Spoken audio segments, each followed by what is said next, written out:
Liana. Liana. Liana. That's okay. It's okay. Most people get it wrong. It's okay. It's me. This art style right here reminds me of Salvador Dali, but that's me. That's how I feel about it. How did you find your creative process? How did you find your creative style? Well, I think it was developed over years of like hard work and exposing myself to a lot of different artists in the New York scene, like New York City scene. Like one of my, I think, biggest inspirations is this artist named Nicholas Hardy. He does amazing pastel works with like these giant portraits, and he plays a lot with like color theory and I think the most imaginative, like playful way possible. And so his work like really inspired me a lot to just play with color, and also of course, you know, like you mentioned, Salvador Dali, huge inspiration. So I just began sketching a lot. I have this whole universe like in my head, this whole world where I see these alien ladies and they're pretty androgynous to me, but I get definitely like, most people think that they are like women because I tend to only paint women, but I like to have them in like an androgynous style. But it took, I would say, like years of developing my style and coming up with like different styles, including like makeup and like SFX, and like looking at things online and like what are other artists doing, you know, and sketching and painting after painting, you know, just doing a lot of different things, experimenting a lot. And eventually I came upon this like hairstyle I see. that I really love, and it's featured in a lot of my paintings. And I don't know what you would necessarily call it. It looks like a bob. A bob. Yeah, a bob B.O.B. for sure. B.O.B. A bob. I want that hairstyle.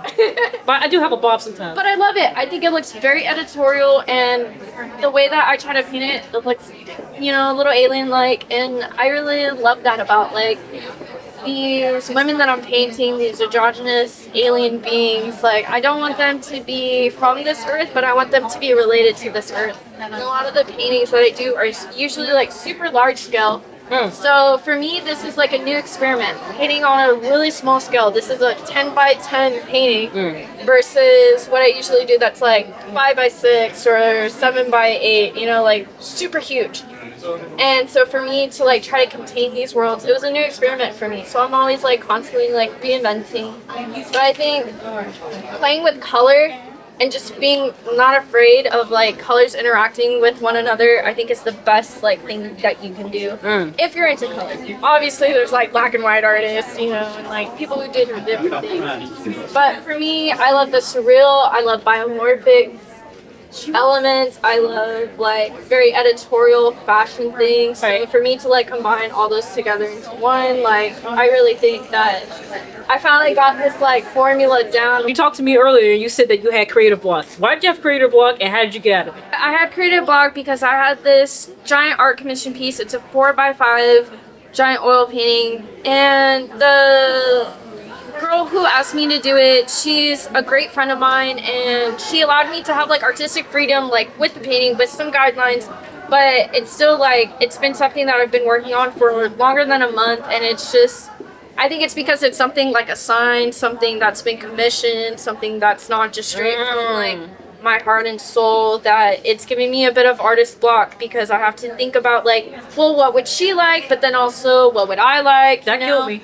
Yeah, That so I've had an artist block for a little bit. I've been stunted on it. I did all this prepping and planning for it, but it's not like what I'm feeling about doing right now. So then that's where the artist block comes in. I think I got over it. Okay. With these, and that's why I started painting these. I started sketching a lot in my sketchbook, just like no rules on myself, no like.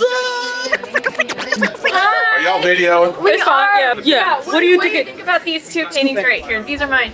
Kind of African in a way, you know, where they with the thingies. Yeah. Is that the only two you have here? Yeah, these are the only two I'm showing right here, but I have more on my art website. If you scan the QR code, you'll see more of my work. Oh, I know. I can't do. Do you have a card I do. like for old white men? Because we don't know how to scan QR codes.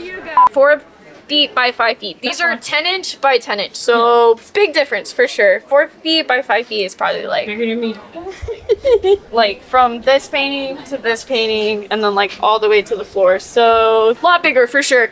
And if you think of, for me, I think about it as like mini paintings, like on a grand scale. So like each section is like its own little painting, and that's why it takes so long. And if I'm making it for someone who's gonna have it in their home and they're gonna have it for the rest of their lives, I want it to be something that they actually can really love and like care about and feel like emotionally connected to. I don't just want it to be something cool that they look at. I want it to be something that like inspires something within them. When they wake up, you know, they look at it and they're like, holy shit, I have this in my home. Like, let's go out and fucking rule the day, you know? So How much do you charge for the paintings that's about my size? $42.50. I should. I try to charge basically by how much time I take on them, the size of them, the cost of materials, and usually that amounts to, let's say, a 4 by 5 foot painting, which is what we're talking about. I'd say like more than $2,000. Good. Yes. And it's great because usually I find buyers who are willing to go for that much. If somebody's trying to undersell me, I try not to like go into those commissions because it's like, it's a lot of time out of my end. Yeah. And I feel like there's people out there who respect the art and who will pay for the art. And I want to find those types of buyers who will actually appreciate the art and put a value on it that I would sell it at, you know? So like for these, you know, I did them under 24 hours. They were kind of freedom pieces for me, so I don't mind selling them at this price. Yeah, makes But sense. usually I would sell these at like $500 or $600. Makes sense. If I spend more time on them, you know? Makes sense. Yeah. Basically, if you want to pay your rent, you better sell some art. It's bad.